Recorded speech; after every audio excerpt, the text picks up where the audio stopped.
Hi, and welcome to my World War II podcast, which is about World War II in our area. Around Emsworth and nearby Portsmouth, there are a number of World War II landmarks that I'm going to be telling you about. One of the most important local landmarks of World War II is Southwark House, which is very near Portsmouth.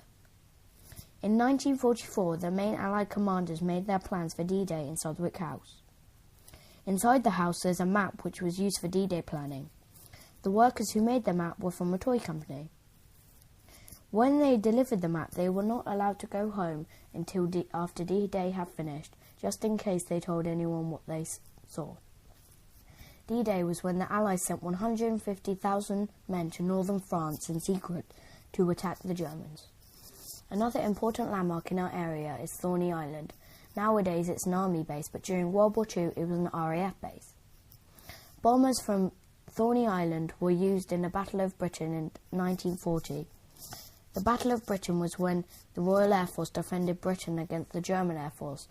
Over 1,700 British planes were destroyed and over 1,900 German planes were destroyed. Hayling Island had a naval base called HMS Northney during World War II.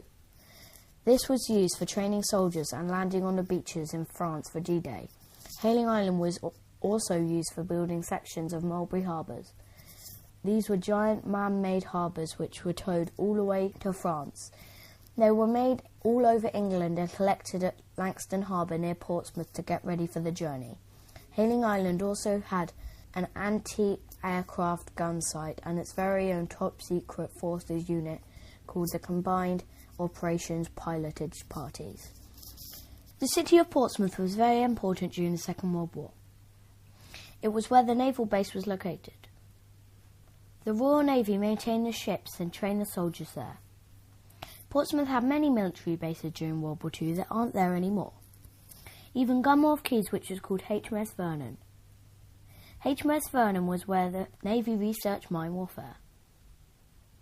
Because Portsmouth was so important to the Navy, the Germans dropped a large number of bombs on the city.